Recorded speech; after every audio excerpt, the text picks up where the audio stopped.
بیٹا دن کا آدھا وقت کھیل میں گزار دیا ہے. محنت کے بغیر کچھ نہیں ملتا, سمجھا؟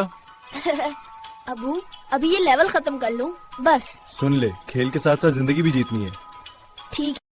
ہالو بیٹا, آخری نوٹ بھی لگا دے. یہ لے ٹکٹ. سنو تو ذرا, علی اب لاٹری سے امیر بنے گا. نکما کہیں کا, کھیت میں کام نہیں کرتا اور خواب دولت کے. ارے بھائی کل دیکھیں گے یہ ٹکٹ کیا کرے گا. بس ہنسو, کبھی خواب. اور اگلا نمبر ہے 37 12 5 19 42 اور آخری نمبر 48. 5 کروڑ کے خوش نصیب جیتنے والے کا ٹکٹ مکمل ہو گیا ہے. یا اللہ, یہ تو میرا ہی نمبر ہے. میں جیت گیا, میں واقعی جیت گیا. علی نے گاؤں میں ایک چھوٹی فیکٹری لگائی اور غریبوں کو روزگار دیا. وہ خود بھی دن رات محنت کرنے لگا. وقت گزرتے گزرتے وہ ایک کامیاب ملینئر بزنس مین بن گیا.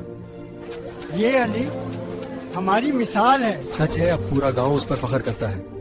علی کی فیکٹری گاؤں کے لوگوں کے لیے روزگار کا ذریعہ بن گئی ہے اور اس نے گاؤں کی ترقی میں اہم کردار ادا کیا ہے. علی مسکراتے ہوئے کہتا ہے, قسمت دروازہ کھولتی ہے مگر محنت ہی انسان کو عظیم بناتی ہے. پھر وہ آسمان کی طرف دیکھ